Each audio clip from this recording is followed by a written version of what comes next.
स्वागत है आपका पॉजिटिव इनबॉक्स हिंदी चैनल पर। इस चैनल पर आपको नई नई और दिलचस्प कहानियाँ मिलती हैं। अगर आप पहली बार इस चैनल पर आए हैं तो चैनल को सब्सक्राइब कर लीजिए और वीडियो अच्छी लगे तो कमेंट और लाइक करना बिल्कुल मत भूलिएगा।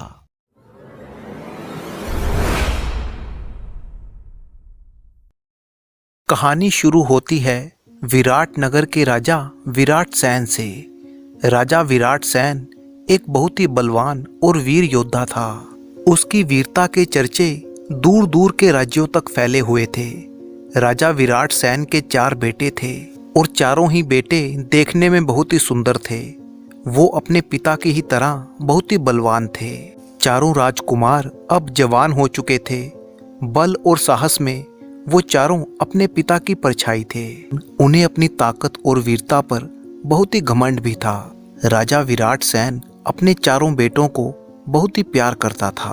राजा जब भी कोई काम करते तो अपने चारों बेटों को बुलवाकर उनकी सलाह जरूर लेते थे। चारों राजकुमारों को जंगल में शिकार खेलना बहुत ही पसंद था और अक्सर वो शिकार खेलने के लिए जंगल जाया करते थे। एक दिन राजा ने अपने चारों बेटों को अपने पास बुलाया और उन्हें समझाते हुए कहने लगा, मेरे बेटों, अब तुम चारों जवान हो चुके हो, इसलिए अपनी मर्जी से तुम चाहे जहां पर घूम फिर सकते हो। लेकिन तुम लोग मेरी एक बात को कभी मत भूलना। तुम लोग जब भी शिकार खेलने के लिए जाओ तो हमारे राज्य की दक्षिण दिशा की तरफ कभी मत जाना। गलती से भी कभी दक्षिण दिशा की तरफ अपने घोड़े मत दौड़ाना। अगर भूल कर भी तुम में से कोई राजकुमार राज्य के दक्षिण दिशा की तरफ चला गया तो वो किसी बड़े संकट में फंस जाएगा।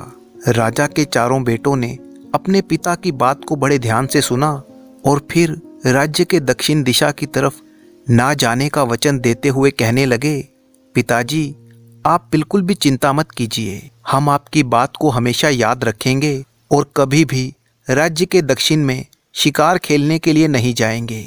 इस तरह से दिन गुजरे। चारों राजकुमार अपने पिता के द्वारा बताई गई दिशाओं में ही शिकार खेलने के लिए जाते थे। वो कभी भी राज्य के दक्षिण दिशा की तरफ नहीं गए। इसी प्रकार वो कई दिनों तक शिकार खेलते रहे। एक दिन की बात है जब राजा के चारों बेटे जंगल में शिकार खेलने के लिए गए। पूरा दिन वो शिकार ढूंढते रहे लेकिन उन्हें कोई भी शिकार नहीं मिला। अब शिकार ढूंढते ढूंढते शाम हो चुकी थी तो चारों राजकुमार खाली हाथ ही अपने महल की तरफ लौटने लगे। पूरा दिन जंगल में भटकने के बाद भी उन्हें कोई शिकार नहीं मिला। इस बात से वे लोग बड़े ही निराश थे। अब वो काफी थक भी चुके थे।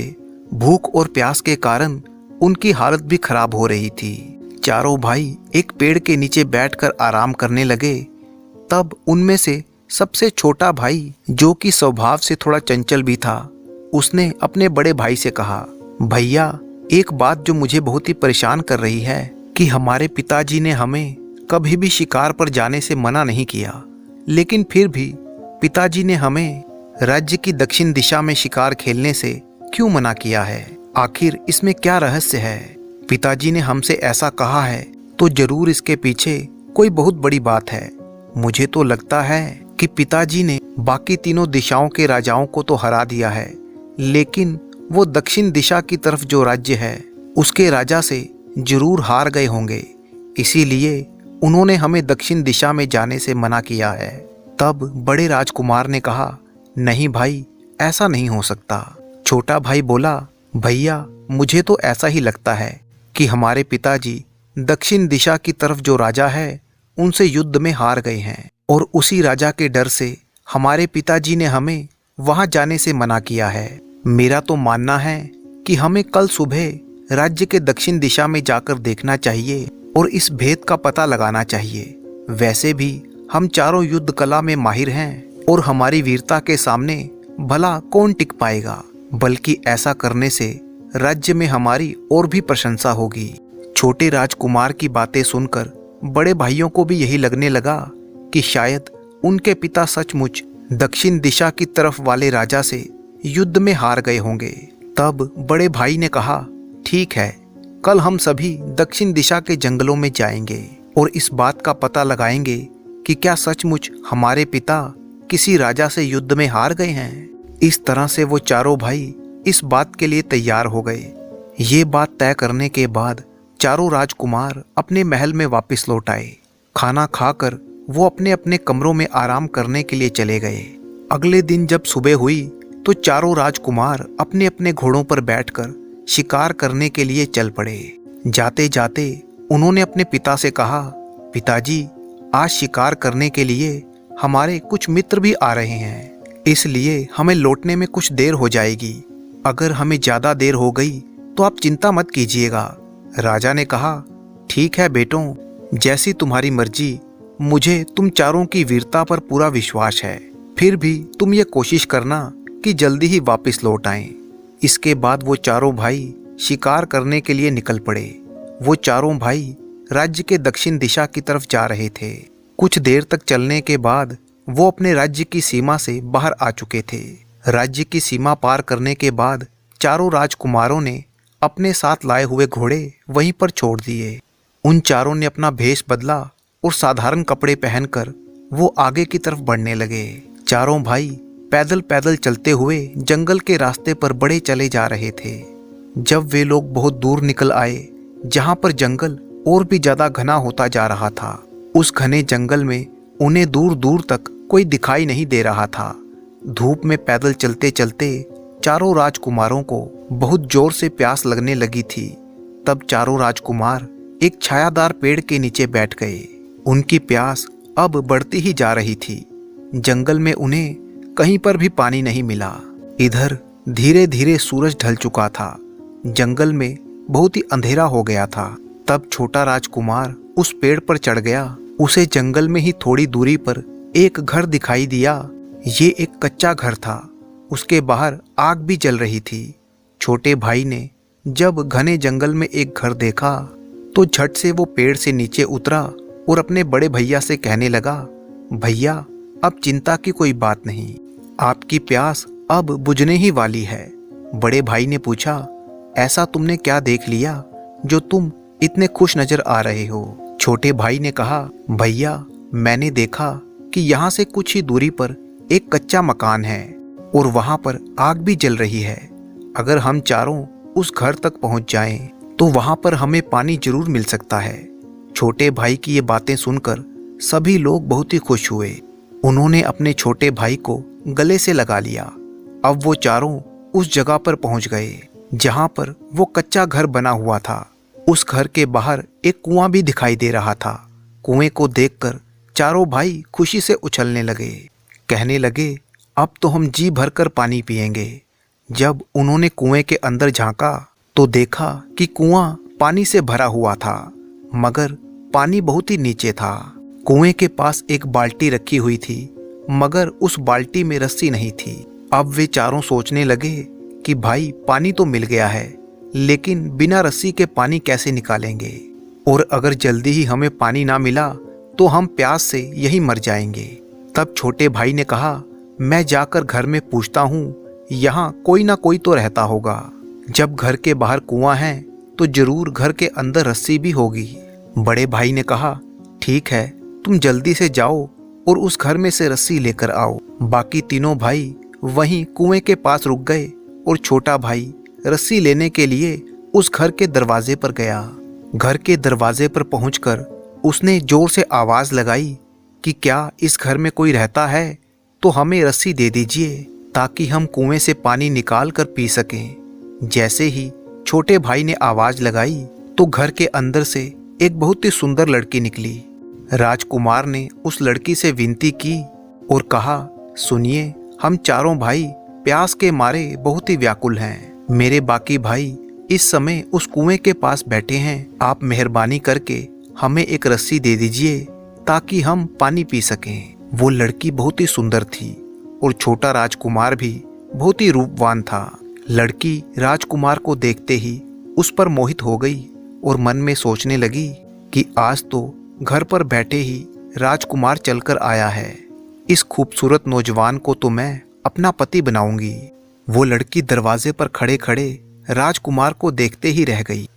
राजकुमार ने कहा, आपकी सोच में पड़ गई, अगर आपके पास रस्सी है तो मुझे दे दीजिए। तब उस लड़की ने कहा, ठीक है, तुम यहीं पर रुको, मैं अपनी बड़ी बहन से पूछकर आती हूँ। ये कहते हुए वो सुंदर लड़की घर के अंदर चली गई और अपनी बड़ी बहन से कहने लगी, बहन, एक नौजवान आया है जो देखने में कोई राजकुमार सा लगता है।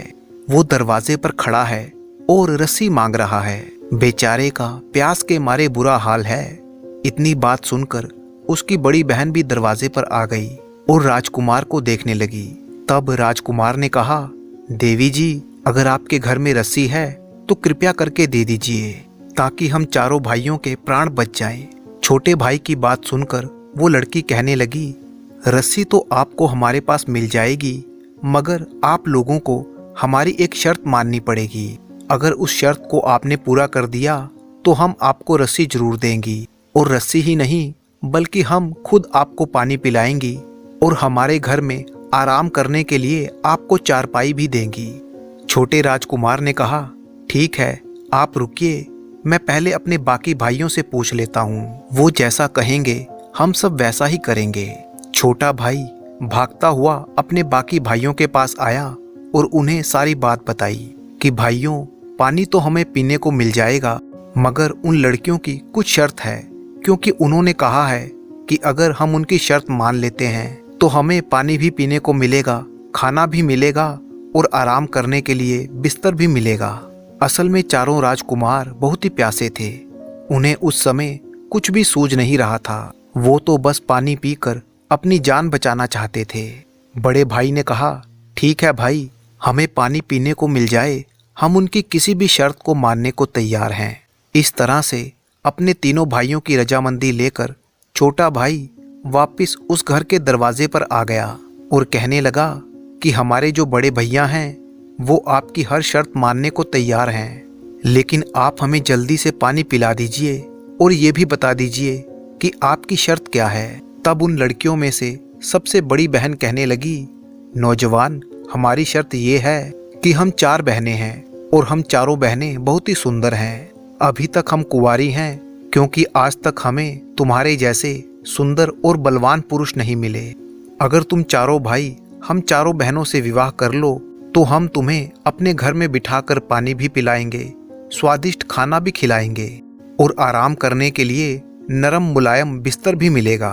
राजकुमार हैरानी से उस लड़की की बात सुनता रहा और फिर सोचने लगा कि ये कैसी शर्त है। बिना माता पिता की आज्ञा के हम चारों भाई शादी कैसे कर सकते हैं। छोटा राजकुमार वापस अपने भाइयों के पास आया और उन्हें ये अजीब सी शर्त बताई कि वे 4 बहनें हैं और हमें उन चारों बहनों से शादी करनी है, तभी हमें पीने को पानी मिलेगा, नहीं तो हमें प्यासा ही मरना पड़ेगा। तब उनमें से एक भाई कहने लगा, अगर हमने उनसे विवाह किया तो हमारे पिताजी हमसे नाराज हो जाएंगे, क्योंकि हमारे पिता तो हमारा विवाह बड़े बड़े राजघरानों की राजकुमारियों से करना चाहते हैं। बड़े भाई ने कहा, सुनो भाइयों, अगर हम जीवित रहेंगे तभी तो हमारा विवाह हमारे पिताजी की इच्छा के अनुसार हो सकेगा, क्योंकि अगर जल्दी ही हमें पानी ना मिला तो हम वैसे भी प्यासे ही मर जाएंगे। अब जो भी होगा देखा जाएगा, पहले पानी पीकर अपनी प्यास बुझा लेते हैं, उसके बाद सोचेंगे कि पिताजी से क्या कहना है। और वैसे भी हम राजकुमार हैं, हम एक नहीं बल्कि कई विवाह कर सकते हैं। मुझे तो लगता है कि इसमें कोई समस्या की बात नहीं है, इसलिए पहले इन लड़कियों की बात मानकर हमें पानी पीकर अपनी जान बचानी चाहिए। अब चारों राजकुमार उन चारों सुंदर लड़कियों से शादी करने को तैयार हो गए। वे सभी उन लड़कियों के पास गए और कहा कि हम चारों भाई आप चारों बहनों से विवाह करने को तैयार हैं, कृपया करके आप हमें पानी पिला दीजिए। ये सुनकर वो चारों बहनें बहुत ही खुश हुईं और फिर उन्होंने बड़े ही प्यार से चारों राजकुमारों को पानी पिलाया। पानी पिलाने के बाद जब चारों भाइयों की जान में जान आई तो उसके बाद उन लड़कियों ने झटपट बहुत ही अच्छे अच्छे पकवान बनाए और चारों भाइयों को भरपेट खाना खिलाया। खाना खा लेने के बाद लड़कियां उन राजकुमारों से कहने लगी कि हमने आपको खाना भी खिला दिया और पानी भी पिला दिया, अब हम विवाह की तैयारी करती हैं और आप भी विवाह करने के लिए तैयार हो जाइए। बड़े भाई के मन में ये विचार आया कि जिस चीज़ की हमें ज़रूरत थी वो तो हमें मिल गई, अब अगर हम इनकी कोई शर्त ना भी माने तो ये लड़कियां हमारा क्या बिगाड़ सकती हैं। हम चारों इतने बलवान हैं कि इन कोमल लड़कियों को आसानी से उठाकर पटक देंगे। ये सोचकर वो कहने लगा, सुनो लड़कियों, हमें तुमसे कोई विवाह नहीं करना। हमने तो पानी पीने के लिए तुम्हें ऐसा कहा था। असल बात तो ये है कि अपने पिता से बिना पूछे हम तुमसे विवाह नहीं कर सकते। अब हम यहाँ से जा रहे हैं। उन राजकुमारों की ऐसी बातें सुनकर वो लड़कियां जोर जोर से रोने लगीं। तभी एक दूसरे कमरे का दरवाजा खुला और वहां से एक बुढ़िया आती हुई दिखाई दी। वो कहने लगी, क्या हुआ मेरी बच्चियों, तुम इस तरह से रो क्यों रही हो? तब उनमें से एक बहन ने बुढ़िया की तरफ देखते हुए कहा, अम्मा, ये चारों राजकुमार हमसे शादी करने को तैयार थे, परंतु अब ये हमें धोखा दे रहे हैं, शादी करने से साफ मना कर रहे हैं। ये सुनकर बुढ़िया ने चारों राजकुमारों की तरफ गुस्से से देखा और फिर अगले ही पल जोर जोर से हंसने लगी। असल बात तो ये थी कि ये बुढ़िया एक जादूगरनी थी और वो चारों लड़कियां इसकी बेटियां थी। तब बुढ़िया ने राजकुमारों से कहा, अगर तुमने मेरी फूल जैसी बेटियों की बात नहीं मानी तो अभी के अभी मैं तुम सबको बकरा बना दूंगी। ये कहते हुए बुढ़िया जादूगरनी ने हवा में अपना हाथ घुमाया और कुछ मंत्र बुदबुदाने लगी और फिर सबसे बड़े राजकुमार की तरफ इशारा करते हुए उसने अपना हाथ घुमाया। अगले ही पल सबसे बड़ा भाई एक बकरे में बदल गया। ये देखकर बाकी तीनों भाई हक्के बक्के रह गए और डर के मारे थर थर कांपने लगे। उनकी सारी बहादुरी धरी की धरी रह गई। बुढ़िया ने कहा, सुनो लड़कों, अगर तुमने एक पल की भी देरी की तो मैं तुम सबको हमेशा के लिए बकरा बना दूंगी। इसलिए तुम्हारी भलाई इसी में है कि जैसा मेरी बेटियां कहती हैं वैसा ही करो। अब राजकुमार ये समझ चुके थे कि वो किसी दुष्ट जादूगरनी के चंगुल में फंस चुके हैं। उन्हें यही लग रहा था कि अब जादूगरनी की बात मानने में ही भलाई है। तब छोटे भाई ने कहा, अम्मा जी, ठीक है, हम आपकी बेटियों से शादी करने को तैयार हैं, परंतु आप पहले हमारे बड़े भैया को फिर से इंसान बना दीजिए। छोटे भाई की ऐसी विनती सुनकर बुढ़िया ने बड़े भाई को फिर से बकरे से इंसान बना दिया। अब डरे सहमे चारों राजकुमार उन लड़कियों से शादी करने को तैयार थे और कहने लगे, सुनो देवियों, हम चारों भाई आपसे शादी करने को तैयार हैं, हमें माफ कर दीजिए। और फिर उन चारों भाइयों का विवाह उन चार लड़कियों से हो गया। बूढ़ी जादूगरनी ने उन चारों भाइयों को धमकाते हुए कहा, सुनो लड़कों, अगर तुमने कभी गलती से भी इस जंगल को पार करने की कोशिश की तो मैं तुम्हें हमेशा के लिए बकरा बना दूंगी। और फिर चारों राजकुमार अब अपनी पत्नियों के साथ वहीं पर रहने लगे। थोड़ा समय जब बीता तो चारों राजकुमार भी ये शादी करके बहुत ही खुश थे, क्योंकि वहां पर उन्हें खाने के लिए अच्छे अच्छे व्यंजन मिलते। बूढ़ी जादूगरनी उनका पूरा ख्याल रखती, उन्हें वहां पर किसी भी चीज की कोई कमी नहीं थी। धीरे धीरे वे सभी अपनी पत्नियों के साथ वहां मजे से रहने लगे। उनकी जरूरत की हर चीज वहां पर मौजूद थी। यहाँ पर भी चारों राजकुमार अक्सर शिकार खेलने के लिए जंगल में जाया करते थे, परंतु कभी भी वो उस जंगल की सीमा से बाहर नहीं जा सके, क्योंकि बूढ़ी जादूगरनी का खतरा हर समय उन पर बना रहता था। परंतु फिर भी उनके दिन बड़े ही मजे से बीत रहे थे। वे सभी स्वादिष्ट पकवान खा खा कर तगड़े होते जा रहे थे, परंतु उनका सबसे छोटा भाई इतना सब खाने पीने के बावजूद भी बिल्कुल पतला ही होता जा रहा था। जब तीनों बड़े भाइयों ने देखा कि उनका छोटा भाई इतना दुबला पतला हो गया है, तो आखिरकार बड़े भाई ने सबसे छोटे भाई से पूछा, भाई, आखिर तुम्हें क्या हो गया है?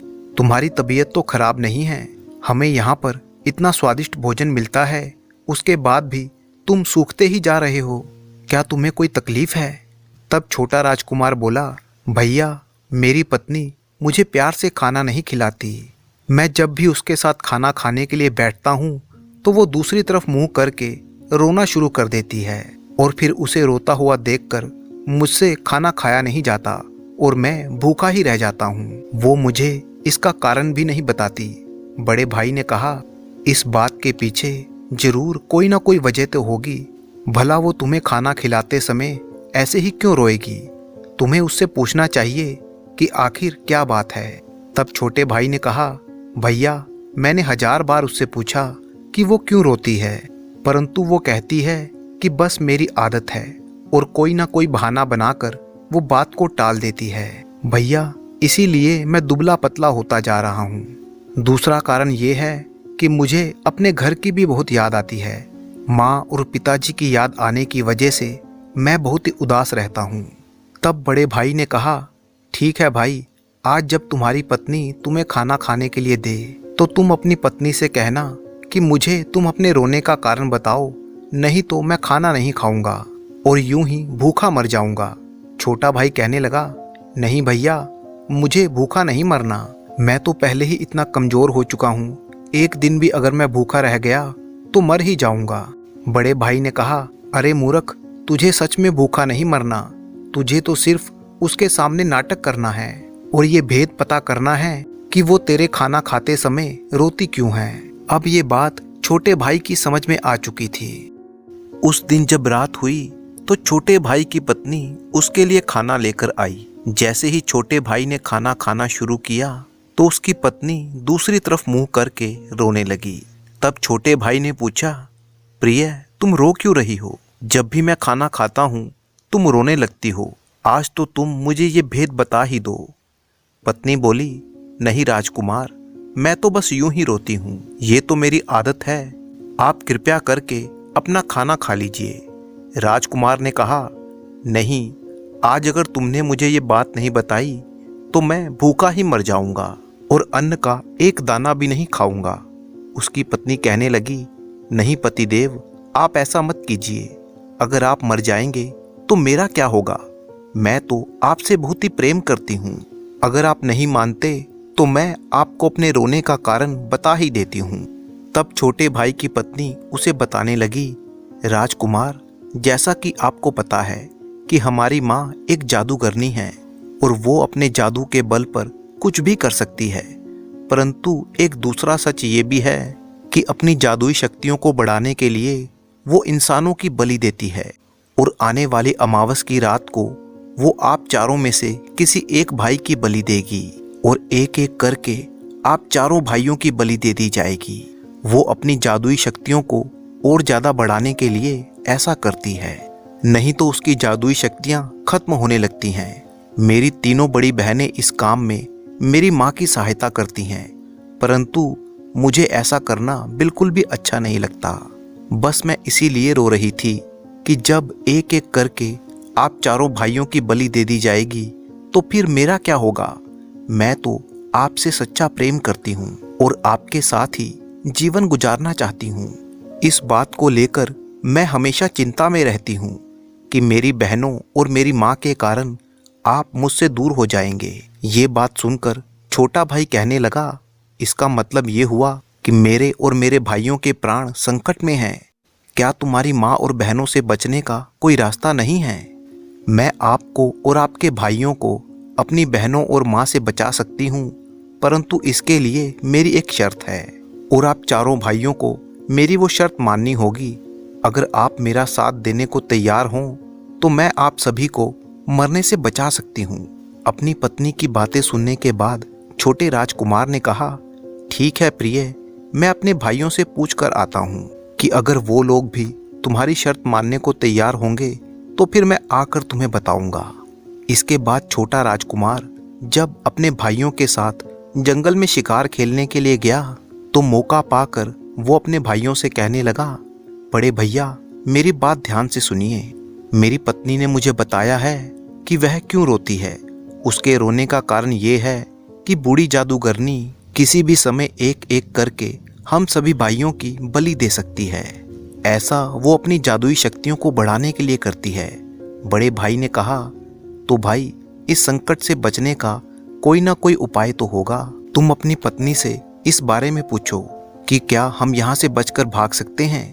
तब छोटे राजकुमार ने कहा, भैया, मैंने अपनी पत्नी से पूछ लिया है, उसने बताया है कि वो हम लोगों को मरने से बचा सकती है, परंतु उसकी एक शर्त है।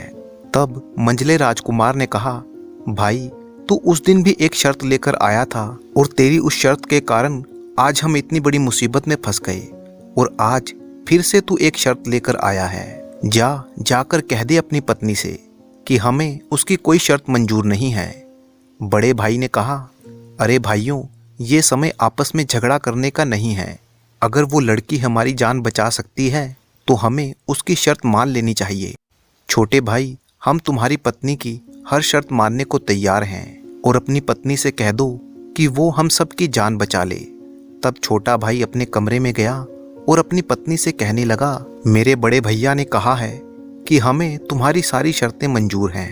अब तुम ये बताओ कि हमें क्या करना होगा, तुम्हारी शर्त क्या है? पत्नी कहने लगी, पतिदेव, मेरी सिर्फ एक ही शर्त है कि मैं आपके साथ अपना जीवन बिताना चाहती हूँ। मरते दम तक मैं आपके साथ रहना चाहती हूँ। इसीलिए आपको अपने साथ साथ मेरे प्राणों की भी रक्षा करनी होगी। बस यही मेरी शर्त है। छोटा राजकुमार बोला, प्रिय, अगर तुम मेरी जान बचा रही हो और अपनी बहनों के साथ धोखा कर रही हो तो तुम्हारे प्राणों की रक्षा हम जरूर करेंगे। तुम बस मुझे ये बताओ कि हमें करना क्या है।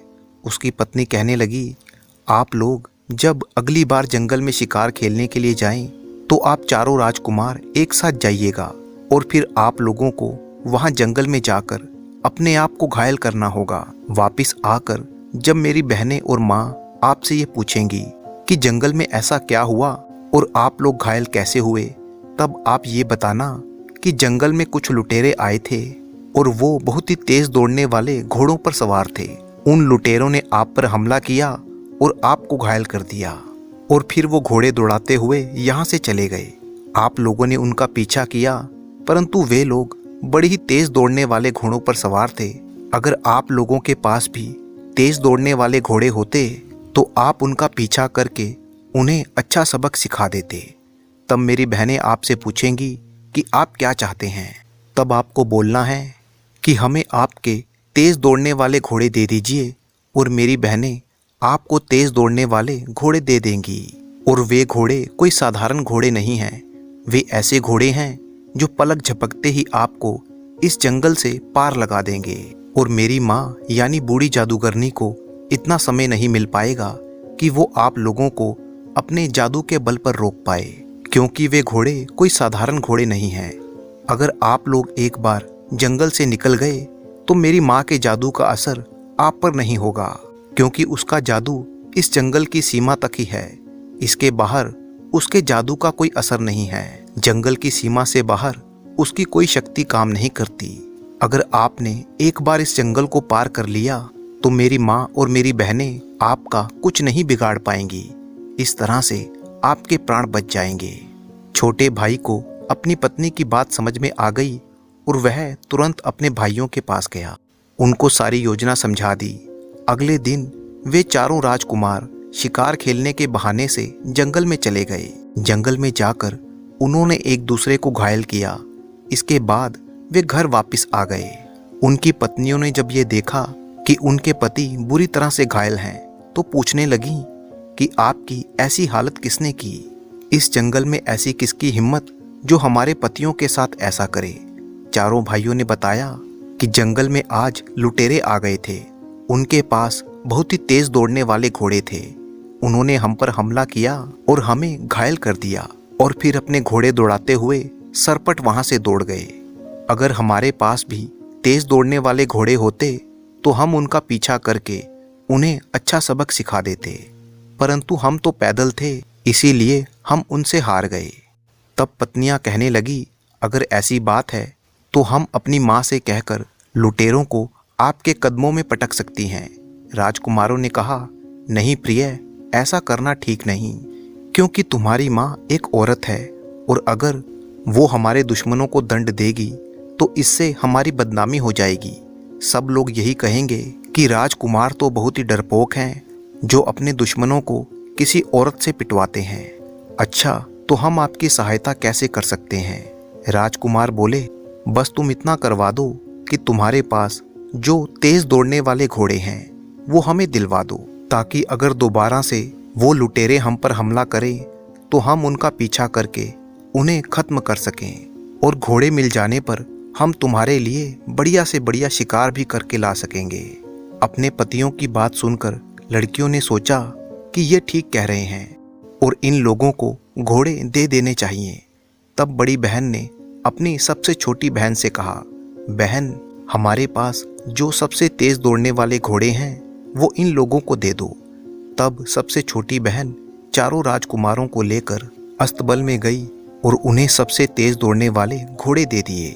इसके बाद जब अगले दिन चारों राजकुमार उन घोड़ों को लेकर जंगल में शिकार खेलने के लिए गए तो छोटी बहन भी सबसे नजरें छुपाकर उनके साथ चली गई। जंगल में पहुंचकर छोटे भाई ने अपनी पत्नी को घोड़े पर बिठाया और फिर चारों भाइयों ने घोड़े को एड़ लगा दी। सचमुच घोड़े हवा की रफ्तार से दौड़ने लगे और पलक झपकते ही वे लोग उस जंगल की सीमा से बाहर चले गए। अब वो चारों भाई और सबसे छोटे भाई की पत्नी बिल्कुल सुरक्षित जंगल से बाहर निकल चुके थे। बुढ़िया जादूगरनी को इतना समय ही नहीं मिला कि वो उन चारों भाइयों का बाल भी बांका कर सके। चारों भाई बहुत ही खुश थे और वे सुरक्षित अपने राज्य को वापस लौट गए।